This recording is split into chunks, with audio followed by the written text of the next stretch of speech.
பரிசுத்த நாமத்துக்கு மகிமை உண்டாகட்டும். வாசிக்கலாம். எபேசியர் புஸ்தகம் 6ஆம் அதிகாரம் 11வது வசனம். எபேசியர் 6ஆம் அதிகாரம் 11வது வசனம்.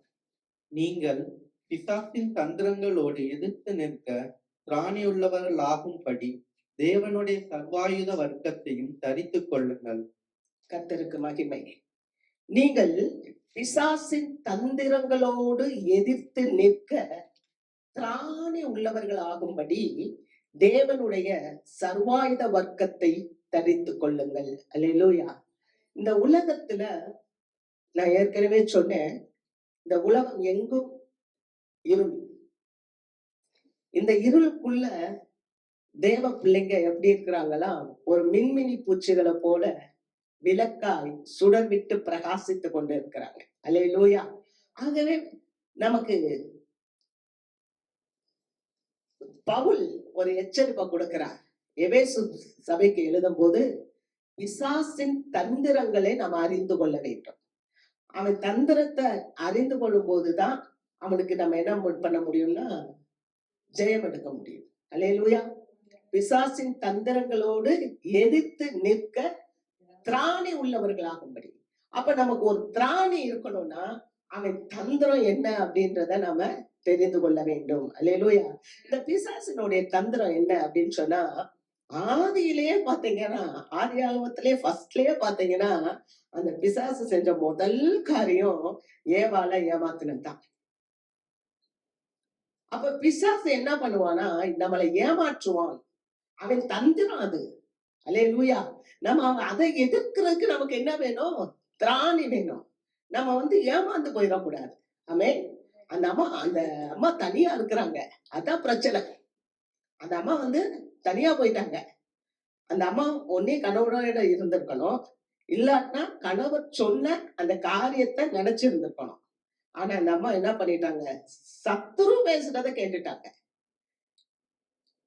இந்த பழம் சாப்பிடக்கூடாதுன்னு சொன்னாரா, நீங்க சாப்பிடலாம் அப்படின்னு சொல்லி ஆதியாகமம் 3வது அதிகாரம் 5வது வசனத்தை வாசிப்போம். நீங்கள் இதை புசிக்கும் நாளிலே உங்கள் கண்கள் திறக்கப்படும் என்றும் நீங்கள் நன்மை தீமை அறிந்து தேவர்களைப் போல் இருப்பீர்கள் என்றும் தேவன் அறிவார் என்றது. பாத்தீங்களா? ஆண்டவர் சொன்னா இந்த பழத்தை சாப்பிடாத, நீ சாப்பிட்டா செத்து போவ அப்படின்னு ஆண்டவர் சொன்னார். ஆனா அந்த பிசாசு சொல்லுச்சு, நீங்க இதை சாப்பிடலாம், இது நன்மை தீமை அறியத்தக்க இந்த பழத்தை நீங்க சாப்பிட்டா நீங்களும் ஆண்டவரை போல ஆவீங்க அப்படின்னு சொல்லி, அது ஆண்டவருக்கே தெரியும், அதனால நீங்க சாப்பிடுங்கன்னு சொல்லி ஏமாத்துது, போய் சொல்லுது. ஆண்டவர் சொன்னாரு செத்து போவாங்க என்ன, ஆனா இந்த பிசாசு சொல்லுது நீங்க சாக மாட்டீங்கன்னு சொல்லுது. அப்ப விசுவாசிகளுக்குள்ள என்னத்தை கொண்டு வருதுன்னு சொன்னா, ஒரு சந்தேகத்தை கொண்டு வருது. அப்ப ஒவ்வொரு விசுவாசியும் நம்ம எப்படி இருக்கணும்னு சொன்னா, இந்த பிசாசு நம்மளை ஏமாற்றுபவன், 2வது சந்தேகத்தை கொண்டு வருபவன், 3வது நம்மளை கீழ்ப்படியாமல் இருக்க செய்பவன். இந்த ஏவாள் பாருங்க, கீழ்ப்படியல, ஆண்டவருக்கு கீழ்ப்படியல, ஆனா சாத்தானுக்கு கீழ்ப்படிச்சுட்டான். அந்த பழத்தை சாப்பிட்டா தன்னுடைய கணவனுக்கும் கொடுத்துட்டா. அப்ப அந்த பிசாசு எப்படிப்பட்டவன் அப்படின்னா, அவன் தந்திரக்காரன், அவன் வஞ்சகன். அவனுக்கு நிறைய உலகத்துல பட்ட பெயர் எல்லாம் கொடுக்கப்பட்டிருக்கு. அவன பட்ட பெயரே என்னன்னா, அவன் உலகத்துக்கு அதிபதி.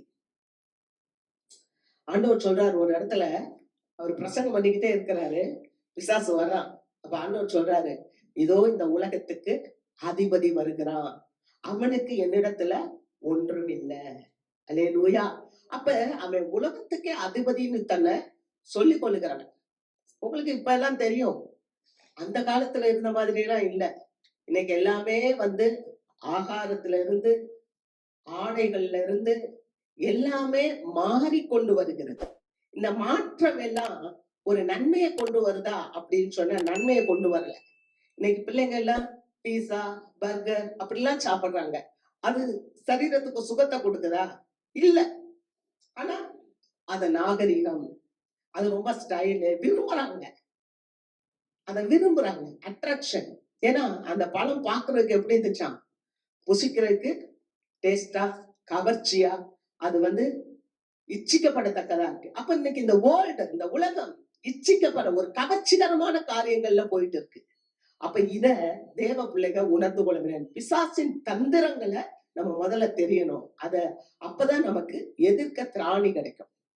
யோபு புஸ்தகம் 1வது அதிகாரம் 11வது வசனம். ஆனாலும் உம்முடைய கையை நீட்டி அவனுக்கு உண்டானவை எல்லாம் தொடுவீரானால் அப்பொழுது அவன் உமது முகத்துக்கு எதிரே உம்மை தூஷிக்கானோ பாரும் என்றான். அவனுடைய தந்திரம் இன்னொன்னு என்னன்னு சொன்னா, முதல்ல கீழ்ப்படியாம இருக்க பண்ண வைப்பான். 2வது தந்திரம் என்னன்னா, பரிசுத்தர்களை குற்றம் சாட்டுவான். பிசாசினோட இன்னொரு தந்திரம் என்னன்னா, பரிசுத்தர்களை குற்றம் சாட்டுவான். யோபு பக்தன் ரொம்ப நல்லா இருக்கிறாரு, ரொம்ப ஆசீர்வாதமா, பணக்காரரா, செழிப்பா, சன்மார்க்கம் நிறைந்தவரா காணப்படுறாரு. ஆனா இது பிசாசுக்கு பிடிக்கல. உடனே ஆண்டவர் வந்து சொல்றான், நீ அவரை நல்லா வச்சிருக்கிற, அவனுக்கு நல்ல சம்பத்தெல்லாம் கொடுத்திருக்க, நல்ல பொன் பொருள் எல்லாம் ஆஸ்தி எல்லாம் கொடுத்திருக்க, நல்ல செல்வமா வச்சிருக்கிறதுனாலதான் அவன் உன்னை வந்து தொழுது கொள்ளுகிறான். நீங்க அதெல்லாம் எடுத்துட்டு அவனுக்கு ஒரு வியாதிய கொடுங்க, அவன் உங்களை தூஷிக்கிறானா இல்லையான்னு பாருங்க. அல்லேலூயா. சில நேரங்கள்ல தேவ பிள்ளைங்க நல்லா இருக்கும் போது பிசாசுக்கு பிடிக்காது. நீங்க பாருங்க, நீங்க ஒண்ணுமே இல்லை, நம்ம ஒழுங்கா ஆலயத்துக்கு வருவோம். ஆனா அந்த பிசாசு இருக்கு பாரு, அது சொல்லும், ஆமா நீ பெரிய ஒழுங்கா கோயிலுக்கு போற பாரு, பைபிளை தூக்கிட்டு ஆலயத்துக்கு. ஏன் தெரியுமா? பரிசுத்தரை குற்றம் சாட்டுகிறது அது வேலை. அல்லேலூயா. அது இரவும் பகலும் தேவனுடைய பிள்ளைகளை குற்றம் சாட்டிக்கிட்டே இருந்துச்சு பரலோகத்துல. இது எங்க பாக்குறோம்னா, வெளிப்படுத்தின விசேஷம் 12வது அதிகாரத்தை பாக்குறோம். வீட்டுல போய் படிங்க. அப்பதான் ஆண்டவர் என்ன பண்ணாரு, இரவும் பகலும் சகோதரன் மேல் குற்றம் சாட்டுகிற பிசாசு தாழ தள்ளப்பட்டு போனான். பரலோகங்களே களி கூறுங்கள். ஏன்னா இப்ப பரலோகத்துல பிசாசு இல்ல. ஏன்னா அவன் இரவும் பகலும் தேவ பிள்ளைகளை பத்தி குற்றம் சொல்லிக்கிட்டே இருந்தான். கர்த்தர் பார்த்தா, உனக்கு இந்த இடம் லாய்க்கு கிடையாது, நீ எப்ப பார்த்தாலும் தேவ பிள்ளைகளை குற்றம் சொல்லிக்கிட்டே இருக்கிற, நிக்கல போ. அல்லேலூயா. அப்ப பிசாசினுடைய தந்திரம் என்னன்னா, அவன் உங்களை குற்றப்படுத்துவான். நீங்க ரொம்ப கவனமா இருக்கணும். என்னன்னு சொன்னா, அவன் குற்றப்படுத்துறான்றதுக்காக நம்ம ஆண்டவரை விட்டுறக்கூடாது. ஆமென். உங்களுக்கு சில சொல்லுவாங்க, நீ ஆலயத்துக்கு போற, உனக்கு என்ன நடக்குது? நீ ஆலயத்துக்கு போற, உனக்கு என்ன நடக்குது? ஏன்னா அவன் திருடன், அவன் வந்து அழிவுல இருக்கிறவன். நீங்க போய் பாருங்க, நெருப்புல ஒரு ஆள் மாட்டிக்கிட்டான்னு வச்சுக்கோங்க, நீங்க காப்பாத்த போனீங்கன்னா உங்களை இழுத்து போடதான் பார்ப்பான். நீங்க காப்பாத்த போனா உங்களை இழுத்து போடதான் பார்ப்பான். அவன் உங்ககிட்ட வரணும்ன்றது அவ்வளவு என்ன இருக்காது சீக்கிரம். அப்ப ரொம்ப கவனமா இருக்கணும். அந்த சாத்தான் நம்மள என்ன பண்ணுவான்னு சொன்னா குற்றம் சாட்டுவான். 3வது காரியம் நீங்க பாத்தீங்கன்னா, யோபு 2:7 அப்பொழுது சாத்தான் கர்த்தருடைய சந்நிதியை விட்டு புறப்பட்டு யோபின் உள்ளங்கால் தொடங்கி அவன் உச்சந்தலை மட்டும் கொடிய பருக்களால் அவனை வாதித்தான். பாத்தீங்களா? நோய்களை கொண்டு வர்றவன் பிசாசு. நம்ம ரொம்ப எச்சரிக்கையா இருக்கணும். அதனாலதான் எப்போதும் தேவ பிள்ளை அபிஷேகம் பெற்றவங்களா இருக்கணும். எப்போதும் இரவும் பகலும் ஸ்தோத்தரித்துக் கொண்டே இருக்கணும். சில வியாதிகளை கொண்டு வந்து கொடுத்துட்டான்னா உடனே நம்ம என்ன பண்ணிடணும்னா, அப்படியே குடி மொழிகிருச்சுன்னு சொல்லிட்டு பயந்து அதுலயே நம்ம போய் உட்கார்ந்துடக்கூடாது. அல்லேலூயா. நம்ம என்ன சொல்லணும்னா, எப்ப பார்த்தாலும் நன்மையான வார்த்தைகளை சொல்லிக்கிட்டே இருக்கணும். ஆண்டவர் சொல்றாரு, யாத்திராகமம் 23:25 சொல்லப்பட்டிருக்கு, வியாதியை உன்னிலிருந்து விலக்குவேன். அப்ப நான் உன்னை ஆசீர்வதிப்பேன், உன் வீட்டின் அப்பத்தை தண்ணீரை ஆசீர்வதிப்பேன். அந்த வசனம் இருக்காங்க. அல்லேலூயா. அதை வாசிங்க. யாத்திராகமம் 23:25. உங்கள் தேவனாகிய கர்த்தரையை சேவிக்க கடவீர்கள். அவர் உன் அப்பத்தையும் உன் தண்ணீரையும் ஆசீர்வதிப்பார். ஆமென். வியாதியை உன்னிலிருந்து விலக்குவேன். உங்கள் தேவனாகிய கர்த்தரையே நீங்க சேவிக்க கடவுள்கள். அப்ப இந்த சாத்தான் வந்து நமக்கு எந்த நோயை கொடுத்தாலும் நம்ம யாரு, ஆண்டவரே நீதான் பெரிய தேவன், நீதானே அனுமதிக்கிறீங்க, நீங்க சுகம் கொடுப்பீங்க. ஆமென். அல்லேலூயா. நீங்க அனுமதிக்கிறீங்க, நீங்க சுகம் கொடுப்பீங்க அப்படின்னு சொல்லி உங்க தேவனாகிய கர்த்தரையே நீங்கள் சேவிக்கும் போது ஆண்டவர் உங்க வீட்டினுடைய அப்பத்தையும் தண்ணீரையும் ஆசீர்வதிப்பார். அதுக்கப்புறம் அவர் வியாதியை உங்களிலிருந்து விலக்குவார். அப்ப பிசாசு கொண்டு வர்றது நோய, ஆண்டவர் நமக்கு சுகத்தை கொடுப்பார். அதனாலதான் நம்ம யோவான் 10:10 வாசிக்கிறோம், திருடன் திருடவும் கொல்லவும் அழிக்கவும் வருகிறானே அன்றி வேறொன்றுக்கும் வரான், நானோ அவைகளுக்கு ஜீவன் உண்டாயிருக்கும்படி, பரிபூர்ண ஜீவன் கொடுக்கும்படி இந்த உலகத்திற்கு வந்தேன். அல்லேலூயா. அடுத்து இந்த பிசாசு செய்கிற இன்னொரு காரியம் என்ன அப்படின்னு சொன்னா, சங்கீதம் 3:1. கர்த்தாவே, என் சத்துருக்கள் எவ்வளவாய் பெருகி இருக்கிறார்கள், எனக்கு விரோதமாய் எழும்புகிறவர்கள் அநேகர். அல்லேலூயா. அவ நீதிமானுக்கு விரோதமாய் எழும்பி நிற்பான். அவன் நீதிமான்களுக்கு விரோதமாய் எழுந்து நிற்பான். அவனுடைய தந்திரத்துல அடுத்த ஒரு காரியம் நீதிமானுக்கு விரோதமாய் எழும்பி நிற்கிறது. முதலாவது சொன்னேன், கீழ்ப்படியாம இருக்க பண்ணுவான். அப்புறம் பரிசுத்தர்களை குற்றம் சாட்டுவான். அப்புறம் நோய்களை கொண்டு வருவான். அப்புறம் பாத்தீங்கன்னா நீதிமான்களுக்கு விரோதமாய் எழுந்து நிற்பான். பாருங்க, தாவீது எவ்வளவு ஒரு மனுஷன், அபிஷேகம் பெற்ற மனுஷன். ஆனா தாவீதனுடைய மகன் தான் அப்சலோம். ஆனா அப்சலோம் எதிர்த்து வருகிறான். அந்த அப்சலோமுக்கு விரோதமாத்தான் சங்கீதக்காரர் பேசுறார்.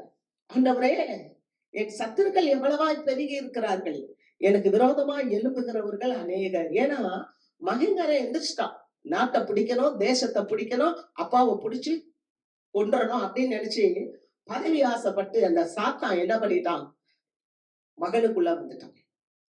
வந்துட்டு நீதிமானுக்கு விரோதமா எழும்பி நிற்கிறான். ஆனா தேவன் அவரோடு கூட இருந்தார். அல்லேலூயா. தாவீதோடு கூட தேவன் இருந்தார். அதனாலதான் அவர் சொல்றாரு, நான் படுத்தேன், நித்திரை செய்தேன், நல்லா தூங்கினேன், ஆனா எழுந்திருச்சேன் காலையில. அல்லேலூயா.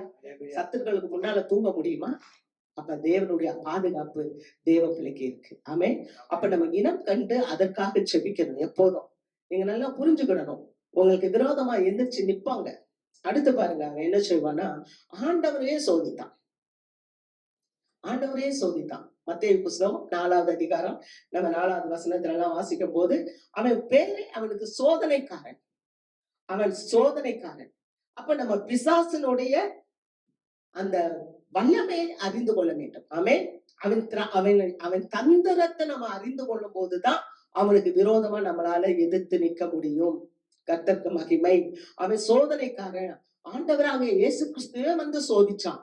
சோதிக்கும் போது எப்படி சோதித்தான்? ஆண்டவருடைய வார்த்தையை கொண்டே சோதித்தான். நீ தேவனுடைய குமாரனா, நீ தேவனுடைய குமாரன்னா நீ மேல இருந்து கீழே குதி, உன் பாதம் கல்லில் இடராதபடிக்கு உன்னை தூதர்கள் கரங்களிலே ஏற்றிக் கொள்வார்கள். எப்படி? யாருக்கு? சோதனைக்காரன். சோதனைக்காரன் எங்க கொண்டு போனா, ஏசாமிய அந்த தேவாலயத்தின் உப்பருகையில கூட்டிட்டு போயிட்டான். தேவாலயத்தின் உப்பருகையில கொண்டு போயிட்டு மேல இருந்து கீழே குதின்றான்.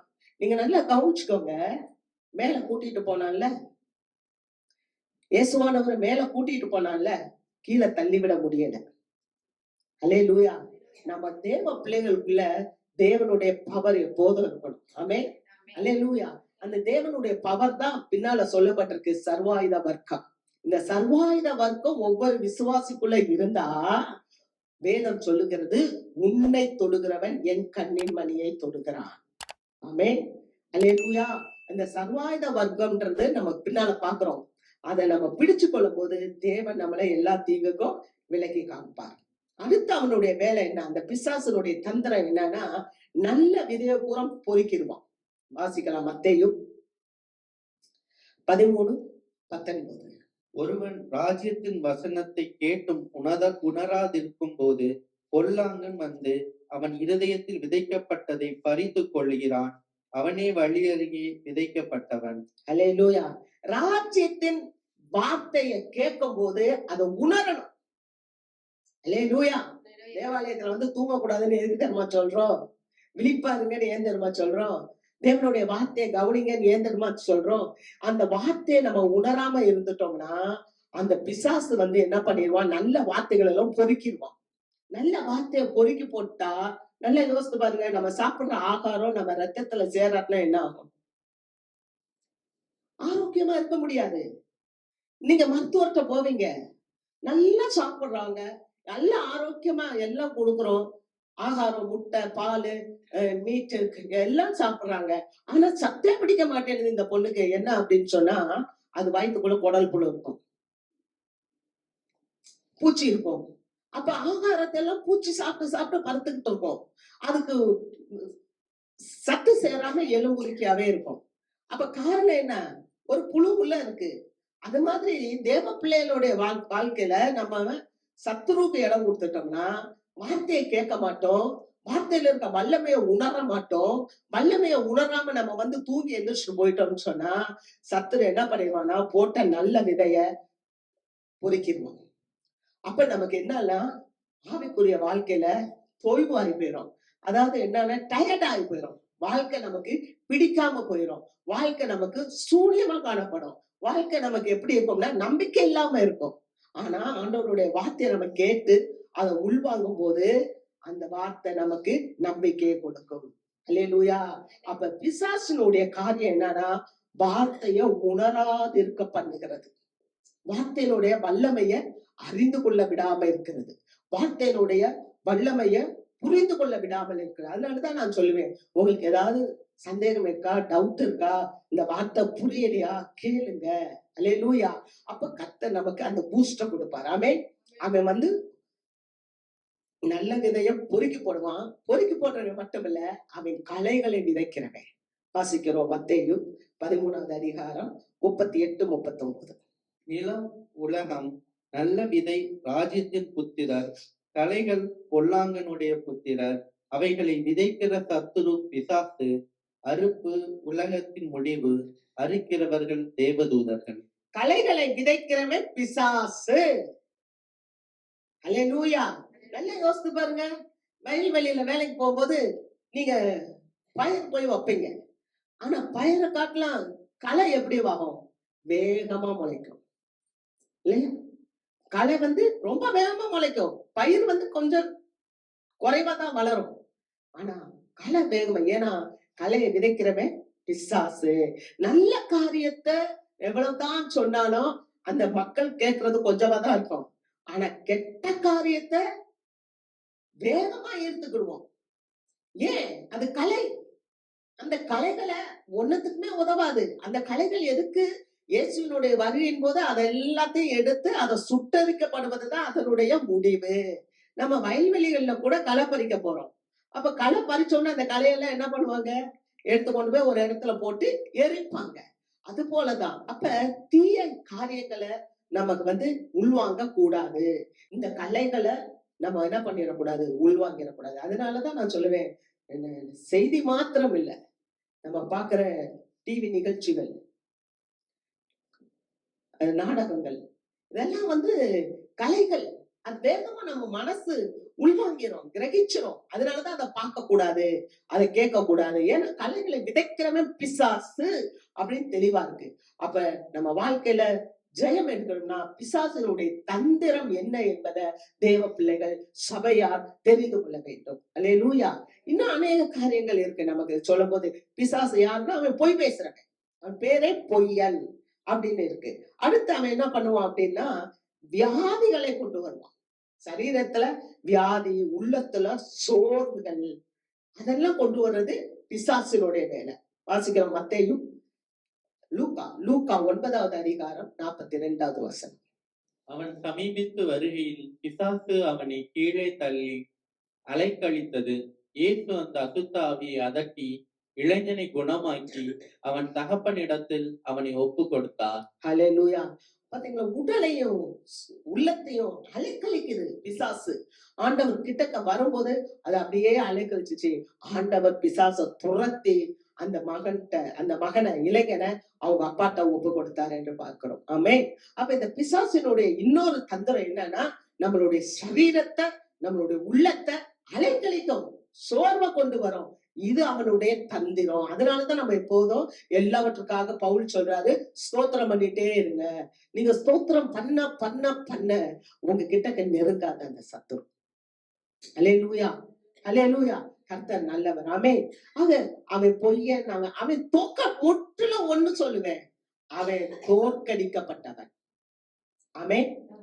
அவன் பிசாசு தோற்கடிக்கப்பட்டவன். கொல்கத்தா மலையில ஆண்டவராகிய இயேசு கிறிஸ்து பிசாசினுடைய தலையை நசுக்கி போட்டார். ஆக நீங்க தைரியமா இருக்கணும். வியாதியை பார்த்து பயப்படுறதோ, பலவீனத்தை பார்த்து பயப்படுறதோ, அல்லது ஏதோ ஒரு பிரச்சனையில சிக்கிட்டீங்களா? பிரச்சனை இல்ல. நான் சொல்லுவேன், பிரச்சனையில சிக்கிட்டனால ஒண்ணும் தப்பு இல்ல. ஆனா அந்த பிரச்சனையில இருந்து வெளியே வர்றதுக்கு பார்க்கணும். அல்லேலூயா. மேல மேல நம்ம போய் தப்பு பண்ணிடக்கூடாது. அதத்தான் யோவான் சொல்றாரு, பிள்ளைகளே நீங்கள் பாவம் செய்யக்கூடாது. நீங்க பாவம் செய்தால் நீங்க ஆண்டவர் உங்களுக்கு மன்னிக்கிறாரு. அல்லேலூயா. வாசிக்கலாமே அத. 1 யோவான் 2வது அதிகாரம் 1வது வசனம். என் பிள்ளைகளே, நீங்கள் பாவம் செய்யாதபடிக்கு இவைகளை உங்களுக்கு எழுதுகிறேன். ஒருவன் பாவம் செய்வானானால் நீதிபரராயிருக்கிற இயேசு கிறிஸ்து நமக்காக பிதாவினிடத்தில் பரிந்து பேசுகிறவராயிருக்கிறார். 2வது வசனம். நம்முடைய பாவங்களை நிவர்த்தி செய்கிற கிருபாதார பலி அவரே. நம்முடைய பாவங்களை மாத்திரமல்ல, சர்வலோகத்தின் பாவங்களையும் நிவர்த்தி செய்கிற பலியாய் இருக்கிறார். அல்லேலூயா. அவர் அழகா சொல்றாரு. இந்த பிசாசினுடைய தந்திரம் என்ன தெரியுமா? ஏய், நீ பாவி, நீ பாவி, நீ அவ்வளவுதான், நீ எந்திரிக்க முடியாது, நீ உன்னால ஒண்ணுமே செய்ய முடியாது. நான் சொல்றேன் நான் திரும்ப உங்களுக்கு சொல்றேன். நீங்க கர்த்தர் மேல நம்பிக்கை வைப்பீங்கன்னா கர்த்தர் இழந்த யாவையும் உங்களுக்கு திரும்ப தருவார். அல்லேலூயா. நீங்க ஏன் அப்படிதான் நம்ம பார்க்கிறோம். இழந்திட்ட யாவையும் திரும்ப பெற்றுக்கொண்டான் தாவீது, இல்லையா? சகலவற்றையும் திருப்பிக் கொள்வாய். ஆமென். அப்ப எல்லாத்தையும் நம்ம திருப்பிக் கொள்வோன்ற நம்பிக்கை வரணும். ஆனா பிசாசு என்ன பண்ணுவானா, தந்திரவாதி. அவன் சொல்லுவான், நீ பாவி, நீ பாவி, நீ எந்திரிக்கவே முடியாது. அதனாலவே நிறைய பேர் என்ன பண்றாங்க தெரியுமா? இல்ல, நான் குடியில இருக்கேன், இனி ஆலயத்துக்கு போக முடியாது. இல்ல, நான் பாவத்துல இருக்கேன், இனி என்னை ஆண்டவர் மன்னிக்க மாட்டாரு. கிருபையின் காலம் இருக்கிற வரைக்கும் தேவன் உங்களை மன்னிப்பார். அல்லேலூயா. கிருபையின் காலம் இருக்கிற வரைக்கும் தேவனுடைய கரம் உங்களுக்கு விரித்து கொண்டே இருக்கிறது. பிசாசினுடைய வார்த்தைக்கு நீங்க செவி சாய்க்க கூடாது. அல்லேலூயா. அதனாலதான் இவர் சொல்லுறாரு, யோவான் சொல்றாரு, நீங்க எப்படின்னா பாவம் செய்யக்கூடாது. ஆனா நீ பாவம் செய்வாயானால் நீதிபரராய் இருக்கிற இயேசு கிறிஸ்து நமக்காக பிதாவினிடத்தில் பரிந்து பேசுகிறார். அல்லேலூயா. எப்பா பரவாயில்ல, நீ பாவம் செஞ்சிட்ட, ஆனா உனக்காக இயேசு பரிந்து பேசுகிறார். அவர் பெரிய கிருபாதார பலி, நமக்காக பலியா இருக்கிறாரு. நமக்காக மாத்திரமல்ல, சர்வலோகத்துக்கும் பலியா இருக்கிறாரு. ஆகவே பிரச்சனை இல்ல, நீ திரும்ப எந்திரிச்சு போய் ஆண்டவரோடு ஒப்புரவாகி விடு. அல்லேலூயா. இந்த சாத்தானுடைய தந்திரம் என்னன்னா, ஆண்டவரோடு ஒப்புரவாகவே விடாது. நீங்க நல்லா கவனிச்சு பாருங்க. இந்த சபையில இருந்து பிசாசு சிலரை பிரிச்சுச்சுன்னா அந்த பிசாசு அநேக தேவ பிள்ளைகளை பிடிக்கும். நம்ம இடம் கொடுத்துடவே கூடாது. அல்லேலூயா. ரொம்ப விழிப்பா இருக்கணும். அதுலதான் நீங்க ரொம்ப கான்சியஸா இருக்கணும்.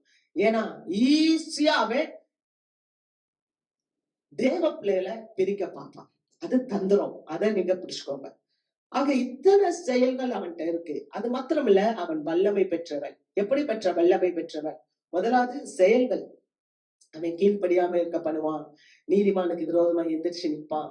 அவன் வியாதியை கொண்டு வருவான். அவன் நீதிமானுக்கு எதிர்த்து நின்று பேசுவான். உள்ளத்தை சோர்வு பண்ணுவான். அவன் இந்த மாதிரியான காரியங்கள் எல்லாம் செய்வான். அவன் எப்படிப்பட்டவன் அப்படின்னா, பிசாசை நம்ம ரொம்ப சாதாரணமா நினைச்சிடக்கூடாது. 2வது காரியம் என்னன்னா, அவன் வல்லமை வாய்ந்தவன். அல்லேலூயா. அவன் வல்லமை வாய்ந்தவன். எப்படி வல்லமை தெரியுமா? சில காரியங்கள் நம்ம வாழ்க்கையில சும்மா துரும்பு போல வரும். துரும்பா வர்றது இரும்பா பிடிச்சுக்கணும். துரும்பா வரும், எப்படி பிடிக்கும்? இரும்பா பிடிச்சுக்கணும். அதனால நம்ம என்ன பண்ணக்கூடாது, ரொம்ப ஜாக்கிரதையா இருக்கணும். நீங்க பாருங்க, ஒரே நாள் இந்த ஏவாள் போய் விழுந்திருக்க மாட்டான். அந்த பிசாசு இந்த பழத்தை சாப்பிடுங்கன்னு சொன்ன உடனே ஒரே நாள் ஏவாள் போய் விழுந்துட்டாளா? இல்ல. ஆனா இந்த ஏவாள் பிசாசுட்ட தினந்தோறும் போய் பேசியிருப்பா. அல்லேலூயா. அதனாலதான் ஒரு காரியம் பாவம்னா அதை தொடர்ந்து நம்ம செய்யவே கூடாது. அல்லேலூயா. ஆண்டவரே என்ன சொல்றாரு? கனிகளினால் அறிவீர்கள், கனிகளினால் அறிவீர்கள். கர்த்தருக்கு மகிமை. அல்லேலூயா. ஆகவே நம்ம பிசாசினுடைய தந்திரங்களை முதல்ல நம்ம தெரிஞ்சுக்கணும். அவன் முதல் செய்கையை சொன்னேன். 2வது வல்லமை. என்ன வல்லமை? லூக்கா 4வது அதிகாரம் 6வது வசனம். இவைகள் எல்லாவற்றின் மேலும் உள்ள அதிகாரத்தையும் இவைகளின் மகிமையையும் உமக்கு தருவேன். இவைகள் எனக்கு ஒப்பு கொடுக்கப்பட்டிருக்கிறது. எனக்கு இஷ்டமானவனுக்கு இவைகளை கொடுக்கிறேன். பாத்தீங்களா? ஆண்டவர்கிட்ட போய் சொல்றான். ஏசாமிட்ட போய் சொல்றான். என்ன சொல்றான் தெரியுமா? இந்த உலகம் எல்லாம் எனக்கு ஒப்பு கொடுக்கப்பட்டிருக்கு. நீ என்ன சாஷ்டாங்கமா விழுந்து பணிந்து கொண்டால் இத உனக்கு தருவேன் அப்படின்னு இயேசுவானவர் படைப்பாளி. ஆண்டவர் படைப்பாளி, உலகத்தை படைச்சவர். அவர்கிட்ட போய் இவன் டான்ஸ் காட்டுறான். எப்படி இருக்குது பாருங்க. அதாவது உலகத்தினுடைய அதிகாரம் என்னுடையதுன்னு சொல்லி வாதாடுறான். யோசித்து பாருங்களேன். நம்ம எப்பெல்லாம் கோபப்படுறோம். ஆண்டவர்ட்டே போய் அவன் வாதாடுறானா, நான் உங்களை என்னையும் சும்மா விட்டு வைப்பானா அவன்? இந்த உலகம் பொய் தான், பொய்யன் தான், மாய்மாலத்துலதான் இருக்கு. ஆனா தேவ பிள்ளைங்க நம்ம உஷாரா இருக்கணும். கர்த்தர்கிட்டயே போய் அவன் இந்த உலகம் எனக்கு ஒப்பு கொடுக்கப்பட்டிருக்கு, நீ என்ன விழுந்து பணிந்து கொண்டா இத நான் உனக்கு கொடுப்பேன், நீ என்னைய சாஷ்டாங்கமா பணிந்து கொள்ளுன்றான் பிசாசு. ஆண்டவர் சொன்னாரு, உன் தேவனாகிய கர்த்தர் ஒருவருக்கே ஆராதனை செய்வாயாக என்று எழுதி இருக்கிறதே, அப்பாலே போ சாத்தானே. அல்லேலூயா. தேவ பிள்ளைகளாகிய நீங்க அதிகாரம் பெற்றவர்களா இருக்க வேண்டும். ஆமென். நீங்களும் நானும் அதிகாரம் பெற்றவர்களா இருக்க வேண்டும். என்ன அதிகாரம் தெரியுமா? பரிசுத்தருடைய அதிகாரத்தை நமக்கு கொடுத்திருக்கிறார். ஆமென். அவருடைய பிள்ளைகளானால் அவருடைய எல்லா ஆசீர்வாதங்களுக்கும் நம்ம சுதந்திரம். ஆமென். அல்லேலூயா. அப்ப நாம அந்த பிசாச துரத்தணும். அப்பாலே போ சாத்தானே. அல்லேலூயா. இரண்டாவது அவன் என்ன பண்றான்? அபிசுவாசிகளுடைய கண்களை குருடாக்கி வைக்கிறான். 2 கொரிந்தியர் 4வது அதிகாரம் 3-4 வசனம். எங்கள் சுவிசேஷம் மறைபொருளாய் இருந்தால் கெட்டு போகிறவர்களுக்கே அது மறைபொருளாய் இருக்கும். தேவனுடைய சாயலாய் இருக்கிற கிறிஸ்துவின் மகிமையான சுவிசேஷத்தின் ஒளி அவ்விசுவாசிகளாகிய அவர்களுக்கு பிரகாசமாய் இராதபடிக்கு இப்பிரபஞ்சத்தின் தேவனானவன் அவர்களுடைய மனதை குருடாக்கினான். பாத்தீங்களா? இது கர்த்தருடைய சுவிசேஷத்தின் ஒளி அவங்களுக்கு பிரகாசமா இராதபடிக்கு, அதாவது இந்த வசனத்துல இருக்கிற ஜீவன், இந்த வசனத்துல இருக்கிற ஆசீர்வாதம், இந்த உலகத்துல நமக்கு ஆண்டவர் வைத்திருக்கிற இந்த நித்திய ஜீவன், இதெல்லாம் தெரியக்கூடாதபடிக்கு இந்த உலகத்தின் அதிபதியானவன், இந்த உலகத்துக்கு உரிய பிசாசானவன் அவிசுவாசிகளுடைய கண்களை குருடாக்கி வச்சிருக்கான். நீங்க எவ்வளவுதான் போய் சொல்லுங்க, ஆண்டவரை பத்தி பேசுங்க, இம்மி கூட அசையாது. அது செத்தாலும் சாகுமே ஒழிய ஆண்டவரை நான் ஏத்துக்கிடுவேன், வெளிச்சத்துல வருவேன்னு வரவே வராது. சில ஆட்கள் எல்லாம் பாத்தீங்கன்னா கேவ்ஸ்ல இருப்பாங்க. கேவ்ஸ் குகைகளுக்குள்ள அப்படி இருட்டுக்குள்ளே இருப்பாங்க. அவங்களுக்கு வெளியே வரவே பிடிக்காது. ஒண்ணு இல்ல, லைட் நல்லா ஆஃப் ஆயிருக்கும், திடீர்னு கண்ணு லைட் போடுங்க, நம்ம கண்ணு என்ன ஆகும்? கூசும் இல்லையா? அப்ப கொஞ்ச நேரம் நம்ம கூசும், அப்புறம் நம்ம சரி பண்ணிக்கிடுவோம். அது மாதிரிதான் இந்த அவிசுவாசிகள் இருட்டிலேயே இருந்து பழகிடுச்சு. அத பிசாசு அவனுடைய கண்ட்ரோல்ல வச்சிருக்கான், அவனுடைய கட்டுப்பாட்டுல வச்சிருக்கான். அதனால என்னன்னு சொன்னா, கிறிஸ்துவின் ஒளிய கேட்க விடாதபடிக்கு அவனுடைய இருதயம் எப்படி இருக்குன்னா இருளா இருக்கு. அல்லேலூயா. ஏன்னா அது செய்யறது எல்லாமே அட்டூழியம், அது செய்யறது எல்லாமே பாவம். அது வெளிச்சத்துக்குள்ள தெரிஞ்சிடக்கூடாதுன்னு அது இருட்டிலேயே இருக்கும். பிசாசு அது கண்ட்ரோல்லயே வச்சிருப்பான். அப்ப அவிசுவாசிகளை அவன் என்ன பண்றான்னு சொன்னா குருடாக்கி வச்சிருக்கான். அவனுடைய கண்களை குருடாக்கி வச்சிருக்கான். 3வது அவன் வல்லமை வாய்ந்தவன் எதுல அப்படின்னு சொன்னா 2 தெசலோனிக்கேயர் 2வது அதிகாரம் 9வது வசனம். அந்த அக்கிரமக்காரனுடைய வருகை சாத்தானுடைய செயலின்படி சகல வல்லமையோடும் அடையாளங்களோடும் பொய்யான அற்புதங்களோடும். அடுத்து பிசாசனுடைய வல்லமை என்னன்னா பொய்யான அற்புதம். பொய்யான அற்புதம் பண்ணுவான், பொய்யான அடையாளத்தை காண்பிப்பான். நீங்க பாத்தீங்கன்னு சொன்னா நம்ம அப்போஸ்தலர் 8ல பாக்குறோம். அந்த எலிமா அந்த ஜனங்களை எல்லாம் பிரமிக்கத்தக்க ஒரு பெரிய சக்தின்னு காமிக்கிறான். ஜனங்கள் எல்லாம் அந்த பொய்யான அற்புதங்களை பார்த்து, அடையாளங்களை பார்த்து என்ன பண்றாங்க? அவங்க அத நம்புறாங்க. நிறைய பேர் பாத்தீங்கன்னா கைய மூடுவாங்க, கையை எடுத்தா விபதி இருக்கும், கைய மூடுவாங்க. அதுக்கப்புறம் திடீர்னு பார்த்தா ஒரு கட்டு 100 ரூபாய் தாளை கொடுப்பாங்க, கைய மூடுவாங்க. திடீர்னு பார்த்தா ஒரு சிலையை கையில எடுத்து கொடுப்பாங்க. கேள்விப்பட்டிருக்கீங்களா? பார்த்திருக்கீங்களா? அப்ப இதெல்லாம் பொய்யான அற்புதம், பொய்யான அடையாளம். இது சாத்தானுடைய வல்லமை. இப்போ 3 காரியங்கள் மட்டும்தான் நான் சொல்லி, நிறைய இருக்கு, டைம் இல்ல, நம்மளால சொல்ல முடியாது. 3 காரியங்கள் தான். ஆண்டவர்கிட்டயே போய் இந்த உலகம் என்னுடையதுன்னு வாதாடுறவன். நம்பர் 2, அவன் வந்து அவிசுவாசிகளுடைய கண்களை குருடாக்கி வைக்கிறவன். நம்பர் 3, பொய்யான அற்புதங்களை செய்கிறவன். இதெல்லாம் எல்லாமே அவன்கிட்ட இருக்கு. ஆகவே அவனை சாத்தான வந்து நம்ம குறைச்சி மதிப்பு போட்டுறக்கூடாது. சில நேரங்கள்ல நமக்கு கோபம் வருது இல்ல, ஒரு காரியத்தை நம்ம எடுத்தோம்னா இது என்னது, அதுமே பிசாசோடையதுதான். ஒரு வீட்டுல 5 பேர் இருக்கிறாங்க, ஒரு சொத்தை பிரிக்கிறோம், 5 பேரும் ஒத்தப்பட்டு வர மாட்டான். பாத்துருக்கீங்களா? அவன் என்ன வாழ்றது, அண்ணங்காரன் என்ன நல்லா இருக்கிறது, தம்பிக்காரன் என்ன நல்லா இருக்கிறது. இப்ப என்ன உங்களுக்கு அந்த அந்த என்ன இருக்கு பாத்தீங்களா, அதெல்லாம் பிசாசு தான். ஏன்னா என்னதுன்னு ஆண்டவர்கிட்டயே போய் வாதாடுறாங்க. எல்லாரும் நல்லா இருக்கணும், எல்லாரும் ஆசீர்வாதமா இருக்கணும், எல்லாரும் சந்தோஷமா இருக்கணும் அப்படின்னு நினைக்கிறது ஆண்டவருடைய தன்மை இல்லையா? உண்டா இல்லையா?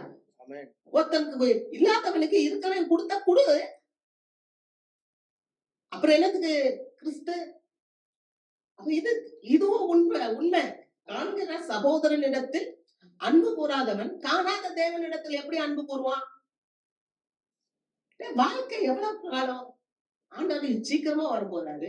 இதுல இது எனக்கு, இதுல எனக்கு எனக்கு எனக்கு எனக்குன்னு வாங்கினவேல இதுல அட்ரஸ் இல்லாம போயிட்டான்.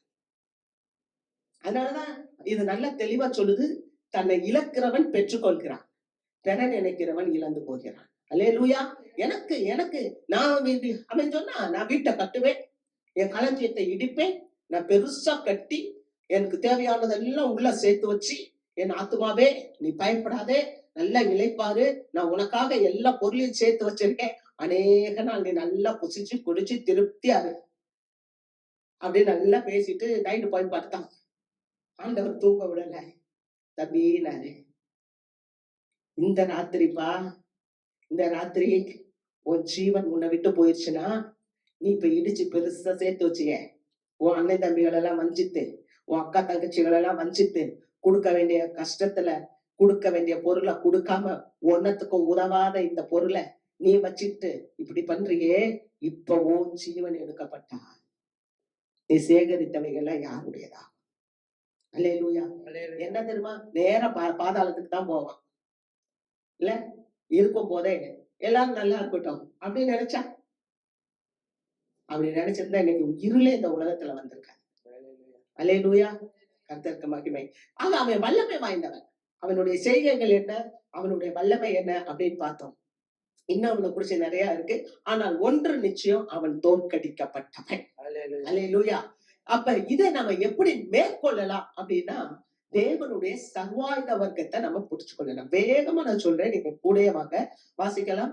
எபேசியர் 6வது அதிகாரம் 13வது வசனம்.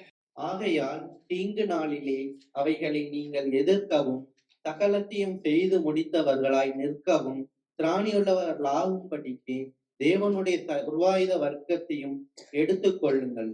14. சத்தியம் என்னும் கச்சையை உங்கள் அறையில் கட்டினவர்களாயும் நீதி என்னும் மார்க்க அவசரத்தை தரித்தவர்களாயும். அங்க எபேசியர் 6:13 நம்ம வாசிக்கும் போது, தீங்கு நாளிலே அவைகளை நம்ம எதிர்க்க. அப்ப ஒரு சோதனையான காலம் நமக்கு வரும், சோதனை காலம். அதுதான் அந்த தீங்கு நாள் அப்படின்றது, சோதனை நாள் அல்லது உபத்திரவத்தின் நாள். அல்லேலூயா. சோதனை நாள் என்பது தீங்கு நாள் அல்லது உபத்திரவத்தின் நாள் அல்லது பிசாசு நம்மள குறி வைக்கிற நாள். அந்த நாள்ல நம்ம எப்படி இருக்கணுமா, சர்வாயுத வர்க்கத்தை எடுத்துக்கொள்ள வேண்டும். அல்லேலூயா. இந்த சர்வாயுத வர்க்கத்தை நம்ம எடுத்துக்கொண்டு சகலவற்றையும் செய்து முடிக்க, சகலத்தையும் செய்து முடித்தவர்களாய் நிற்கவும், சகலத்தையும் செய்து முடித்தவர்களாய் நிற்கவும் திராணி உள்ளவர்களாகும்படிக்கு நீங்க சர்வாயுத வர்க்கத்தை எடுத்துக்கொள்ளுங்கன்றாரு. அப்ப ஒரு தீங்கு காலம் வரப்போகுது, ஒரு சோதனையான காலம் வரப்போகுது, ஒரு பிசாசினுடைய காரியம் நடக்கிறது.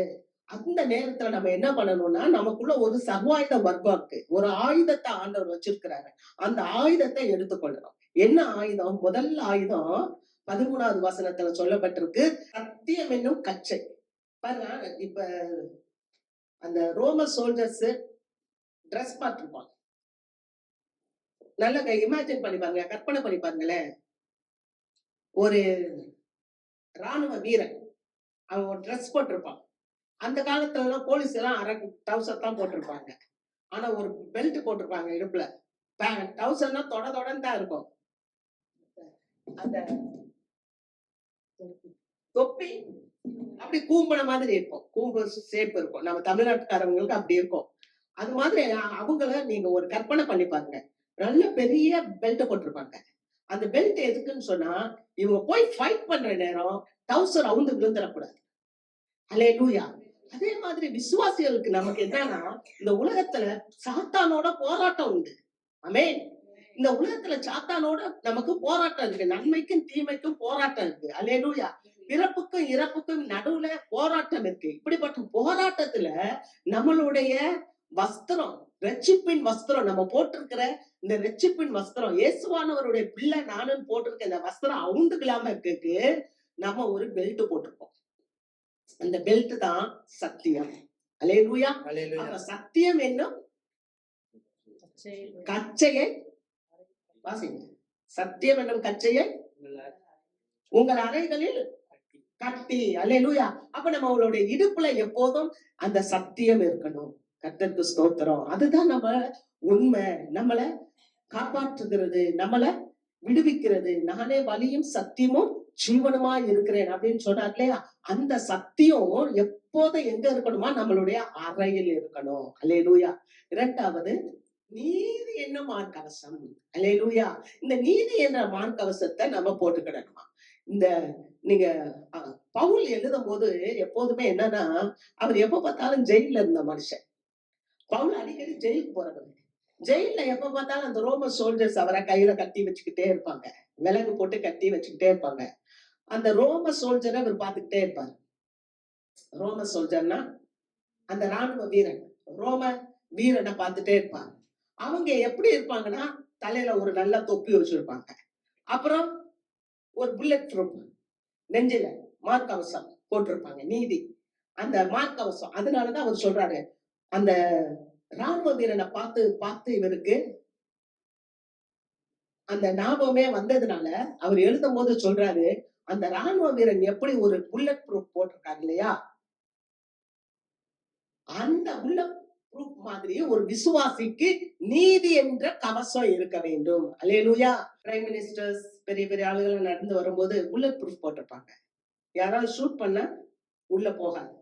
அது மாதிரி கார், அவங்க போற கார் புல்லட் ப்ரூஃப், உள்ள ஷூட் பண்ண அது உள்ள போகாது. அல்லேலூயா. பாதுகாப்பு அவங்களுக்கு.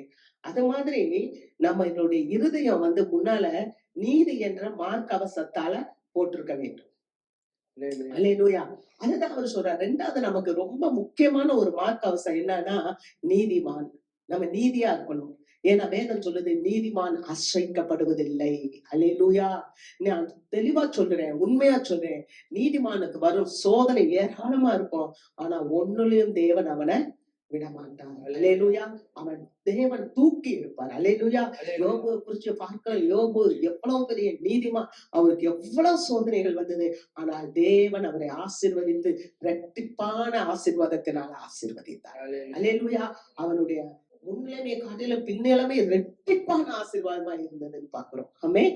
ஆக தேவ பிள்ளைக்கு அந்த மார்க்கவசம் நீதியா நம்ம இருக்கும்போது நமக்கு வர்ற தாக்குதல்கள்ல நம்ம உண்மையோடும் உத்தமத்தோடும் நேர்மையாக இருந்து நம்ம காரியங்களை எதிர்கொள்ளும் போது கர்த்தர் நிச்சயமாக இரட்டிப்பான நன்மைகளால் நம்மளை நிரப்புவார். அல்லேலூயா. மூன்றாவது காரியம் வாசிக்கலாம். சமாதானத்தின் சுவிசேஷத்திற்குரிய ஆயத்தம் என்னும் பாதரட்சியை கால்களிலே தொடுத்தவர்களாக. மூணாவது, எப்போதுமே நம்ம சுவிசேஷம் சொல்றதுக்கு ஆயத்தமா இருக்கும். சமாதானம் என்னும் சுவிசேஷம். அல்லேலூயா. அல்லேலூயா. எப்ப மூணாவது என்னன்னா பாதரட்சை. நம்ம எப்ப செப்பல் போடுவோம்? எல்லாம் முடிச்சுட்டு கிளம்பி போகும்போது செருப்பு போட்டுட்டு போவோம். ஏன் செருப்பு போடுறோம்?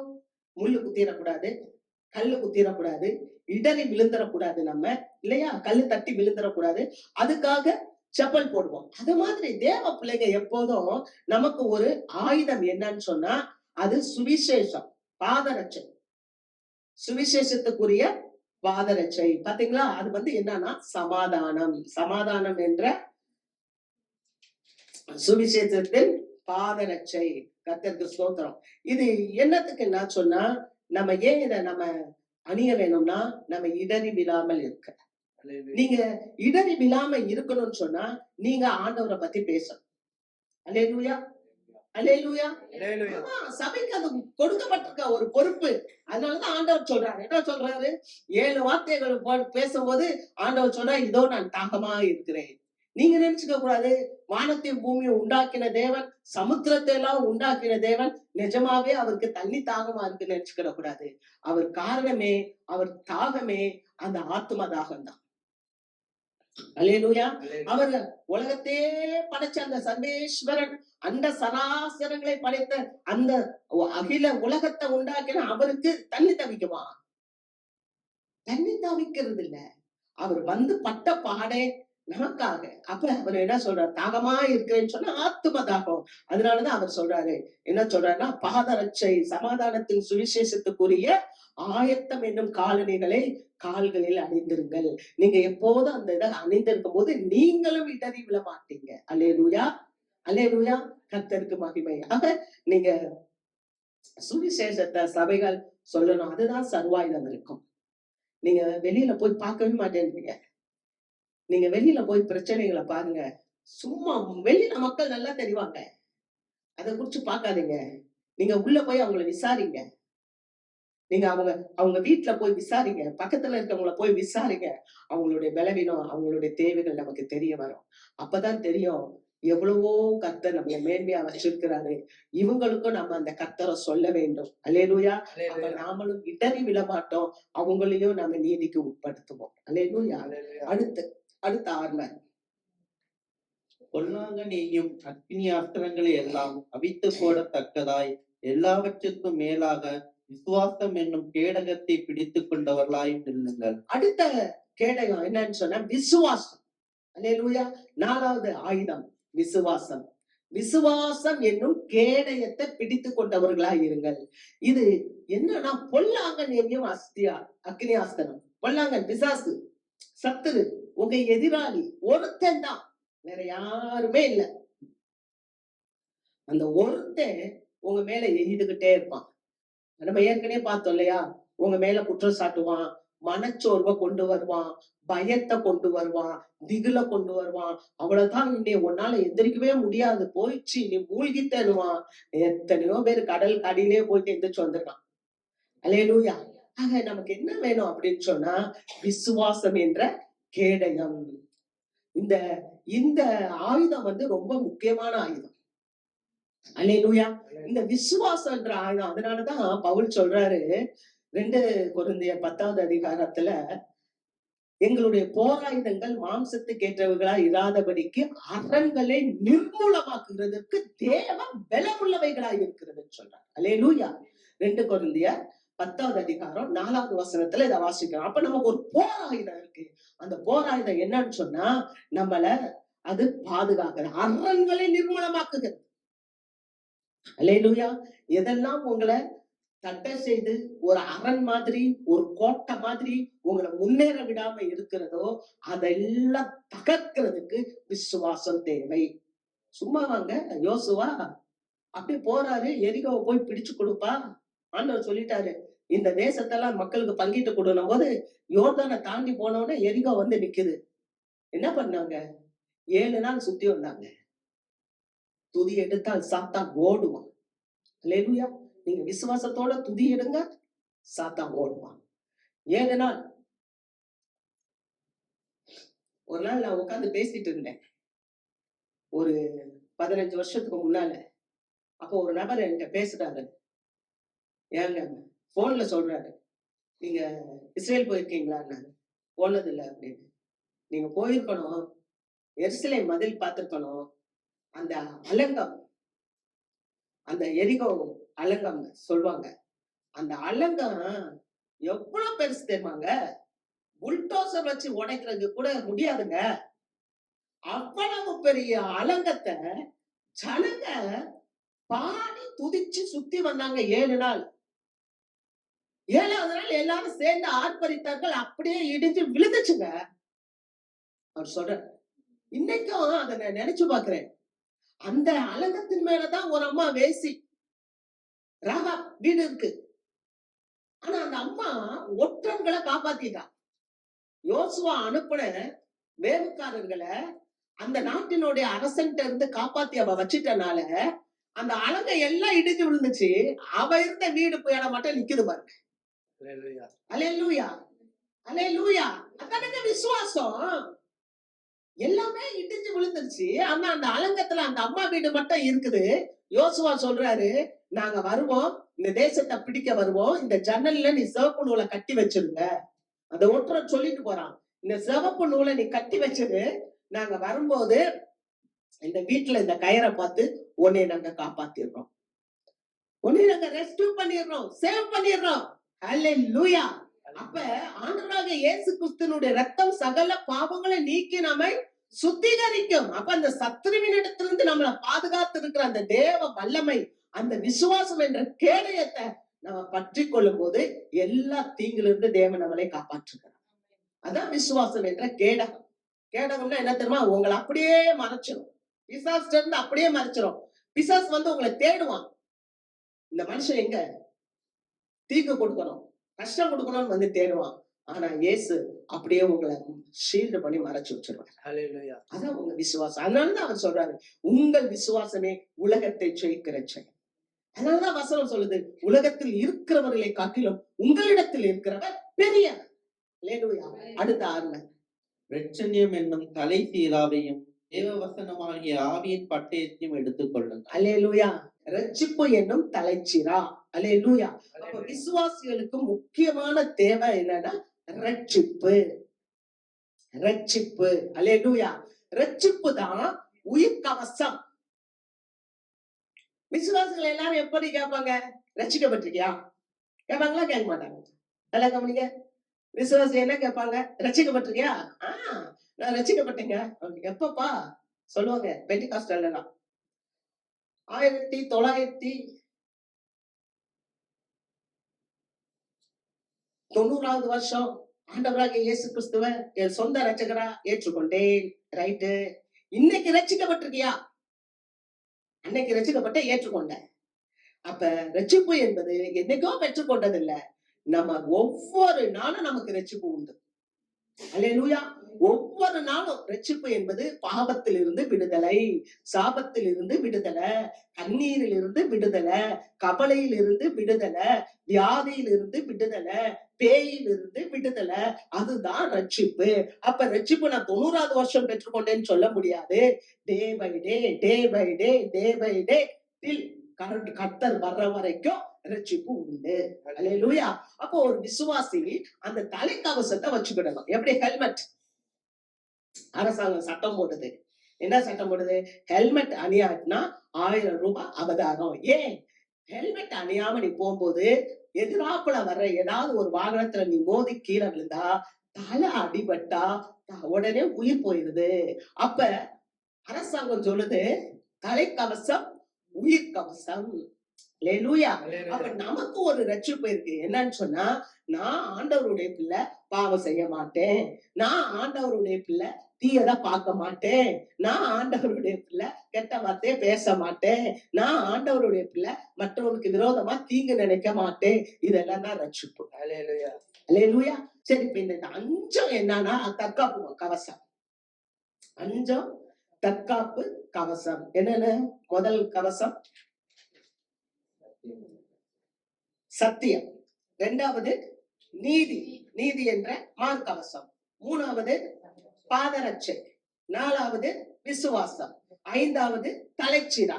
இதெல்லாம் தற்காப்புக்கான ஒரு கவசங்கள். ஆனா இப்ப ஒண்ணு இருக்குது பாத்தீங்களா? 6வது, அதுதான் ஆவியின் பட்டயம். அல்லேலூயா. இந்த ஆவியின் பட்டயம் தான் என்னன்னு சொன்னா, சாத்தான தாக்குறதுக்கு, சாத்தான் நம்மளை தாக்கும் போது இந்த பட்டயம் இல்லாம நம்மளால ஜெயிக்கவே முடியாது. அல்லேலூயா.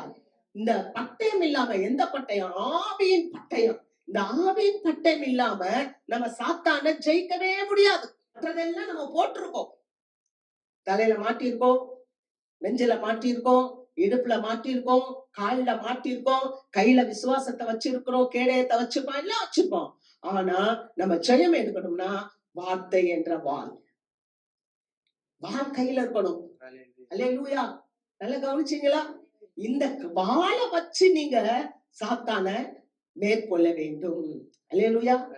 வார்த்தை என்ற வாளை ஏந்த வேண்டும். ஆமென். அல்லேலூயா. நீ ஆசீர்வாதமா இருப்பாய். அல்லேலூயா. அது யாருக்கு கொடுத்தது? எனக்கு கொடுத்தது. அல்லேலூயா. சொல்லுங்க சத்தமா. இந்த வார்த்தை வாளை கொண்டு நீங்க ஜெயம் எடுக்க வேண்டும். மற்றதெல்லாம் நம்ம போட்டுக்கிறது. ஆனா இந்த வார்த்தை மட்டும் இல்லைன்னா நம்ம பிசாசுட்ட தோத்து போயிருவோம். அல்லேலூயா. நல்லா சொல்லணும். எனக்காக இயேசு பலியிடப்பட்டிருக்கிறார். அல்லேலூயா. இந்த வார்த்தை எனக்கு உரியது. அல்லேலூயா. நான் நித்திய ஜீவனுக்கு உரியவன். அல்லேலூயா. நான் நித்திய ஜீவனுக்கு உரியவன். அல்லேலூயா. உங்கள் துக்கம் சந்தோஷமாய் நான் சும்மா அதனுடைய தன்மையவே உணராம இங்க இருந்து பேசுறது இல்ல. உன் துக்கம் சந்தோஷமா மாறும்னா மாறும்தான். எத்தனை பேர் ஆமென் சொல்றீங்க? அல்லேலூயா. ஆமா, இப்படிப்பட்ட இந்த ஜீவனுள்ள வார்த்தை நமக்குள்ள இருக்கும்போது இந்த பிசாசு வந்து சொல்லுவான், உங்களை தோற்கடிக்க வருவான். நீங்க என்ன சொல்லணும்? ஏ பிசாசே, நீ என்கிட்ட வர முடியாது. ஆமென். நான் இயேசுவின் ரத்தத்தினால கழுவப்பட்டவள். அல்லேலூயா. நான் அவருடைய ரத்தத்தினால் மீட்கப்பட்டவள். என் குடும்பம் மீட்கப்பட்டிருக்கு. நீங்க யோசிக்கணும், எப்படி ஆண்டவர் வந்து ராகாப் குடும்பத்தை சேவ் பண்ணாரு. அது மாதிரி நம்மளையும் ஆண்டவர் சேவ் பண்ணி வச்சிருக்கிறாரு. எப்ப வரைக்கும்? அவர் வருகை பரியந்தம். அல்லேலூயா. அல்லேலூயா. அவர் வருகை பரியந்தம் நான் இருப்பேன். அதுதான். இல்லாட்டா அவர் வார்த்தை கொண்டு தான் சாத்தானை ஜெயிக்க முடியும். அல்லேலூயா. அப்ப அந்த வார்த்தை எனக்குள்ள இருக்கு. ஆவியானவருடைய வார்த்தை எனக்குள்ள இருக்கு. அவருடைய வார்த்தை ஆவியாயும் ஜீவனாயும் இருக்கு. அவருடைய வார்த்தை உயிர்ப்பிக்கிற வார்த்தையா இருக்கு. அல்லேலூயா. அல்லேலூயா. அல்லேலூயா. அவர் தமது வார்த்தையை அனுப்பி அவர்களை குணமாக்கி அவர்களை அழிவிலிருந்து விடுவிக்கிறார். அல்லேலூயா. அவர் உன்னை வேடனுடைய கண்ணிக்கும் பாழாக்கும் கொள்ளை நோய்க்கும் தப்புவிப்பார். நீ கடன் கொடுப்பாய், நீ கடன் வாங்கா திருப்பாய். இது யார் வார்த்தை? இயேசு வார்த்தை. அல்லேலூயா. அப்ப நீங்க நல்ல உங்க உள்ளத்தை பார்த்து பேசணும். பயப்படாதே, திகையாதே. நான் உன் தேவன், நான் உன்னை விட்டு விலகுவதும் இல்லை, உன்னை கைவிடுவதும் இல்லை. இது யார் வார்த்தை? ஆண்டவருடைய வார்த்தை. ஓ பெரிய சர்வலோக தேவன் என் கூடவே இருக்கிறாரே. பிசாசே, உன்னால என்ன ஒண்ணும் செய்ய முடியாது. ஆமென். நீதிமான் வீழ்ந்தாலும் எழுந்திருப்பான். அல்லேலூயா. அவனை சுற்றி இருள் இருந்தாலும் அந்த இருளும் அவனை சுற்றி வெளிச்சமா இருக்கும். ஆமென். அல்லேலூயா. கர்த்தர் உங்களை ஆசீர்வதிப்பார். அப்படியே நாம் எழுந்திருப்போம்.